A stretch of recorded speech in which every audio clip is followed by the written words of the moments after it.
La sensation d'une scène montée ou de l'assemblage de plusieurs scènes n'est pas forcément identique à celle qu'on a, à l'idée qu'on a quand on écrit le scénario. Tout ça est très fluctuant et bouge. Il y a des scènes qui bougent d'endroit, il y a des scènes qui sont coupées plus ou moins, voilà. This is the place of the Smithsonian. Okay.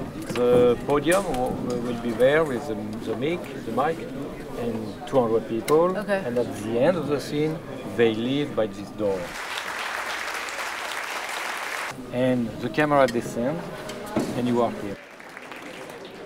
L'apparition de la mer sur le balcon, c'était un dilemme qu'on avait eu à l'écriture. On l'a mis, on l'avait enlevé, on en parlait avec Guillaume. À partir du moment où il partait en voyage, la mer n'existait plus vraiment, ce qui était un problème à plein de niveaux. C'est un problème aussi d'ordre affectif. On avait besoin qu'il soit attaché à elle, que cette relation évolue et qu'on y fasse un sort à un moment. On se disait qu'il faudrait qu'elle soit là, mais ça peut paraître trop Walt Disney, si elle est là, à écouter son fils en larmes devant elle. Et puis, on est sur le tournage, et un certain Julien, qui était venu faire le making-of, je sais qu'il est capable de monter des films, fait un pré-montage de la scène du show télé. Et là, je prends conscience que la mère qui apparaît à ce moment-là dans le show télé, si on ne l'a pas vue avant assister au discours de son fils, ça va manquer. Là, j'en prends conscience, mais en voyant le pré-montage du film.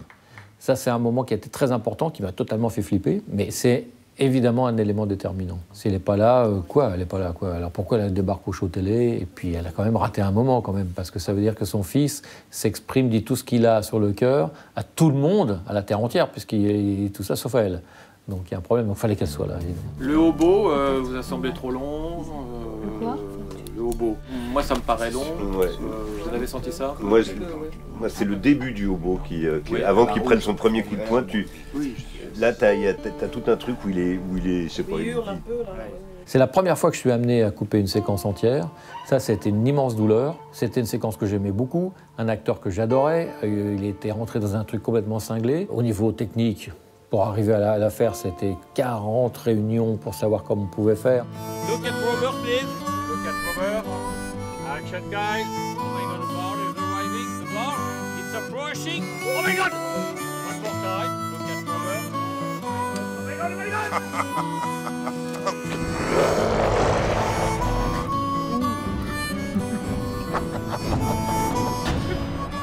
Et à l'arrivée, tout le monde avait l'air de dire elle est trop décalée, elle est trop bizarre, elle est trop, entre guillemets, citer des enfants perdus. Elle ne fait pas partie de cet univers-là. C'est indéniable que quand il y a quelque chose comme ça, si vous vous obstinez à la garder, on se tire une balle dans le pied, quoi.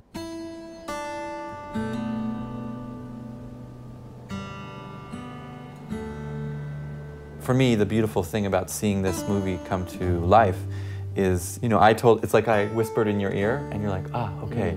And now you're whispering in someone else's ear, And it's a little bit different, of course, you change some parts.